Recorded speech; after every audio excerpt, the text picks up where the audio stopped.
I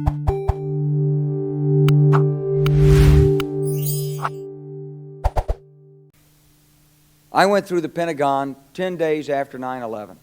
An officer from the Joint Staff called me into his office and said, I want you to know, he said, sir, we're going to attack Iraq.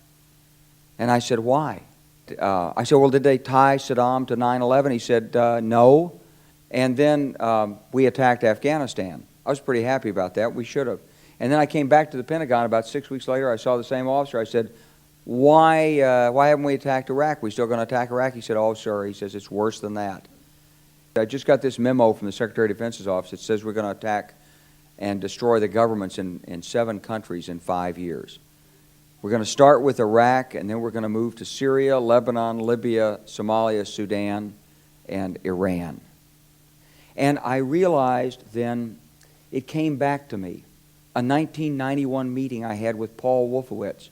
You know, in 2001 he was Deputy Secretary of Defense, but in 1991 he was the Undersecretary of Defense for Policy. It's the number 3 position in the Pentagon. And this is 1991. I said, Mr. Secretary, you must be pretty happy with the performance of the troops in Desert Storm.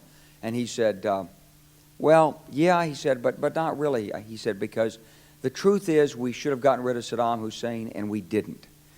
And this was just after the Shia uprising in March of '91, which we had provoked, and then we kept our troops on the sidelines and didn't intervene. And he said, but one thing we did learn, he said, we learned that we can use our military in the region, in the Middle East, and the Soviets won't stop us.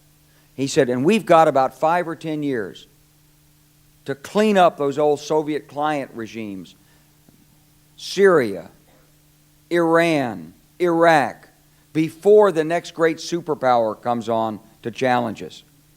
The purpose of the military is to start wars and change governments. It's not to sort of deter conflict. We're going to invade countries, and you know, my mind was spinning. This country was taken over by a group of people with a policy coup. Wolfowitz and Cheney and Rumsfeld, and you could name a half dozen other collaborators from the Project for a New American Century. They wanted us to destabilize the Middle East, turn it upside down, make it under our control. Now, did anybody ever tell you that? Was there a national dialogue on this? Did senators and congressmen stand up and denounce this plan? Was there a full-fledged American debate on it? Absolutely not. And there still isn't. Iran and Syria know about the plan. All you have to do is read the Weekly Standard and listen to Bill Kristol, and he blabbermouths it all over the world. Richard Pearl the same way. They could hardly wait to finish Iraq so they could move into Syria. Whether you're a Democrat or a Republican, if you're an American, you ought to be concerned about the strategy of the United States in this region. What is our aim? What is our purpose? Why are we there?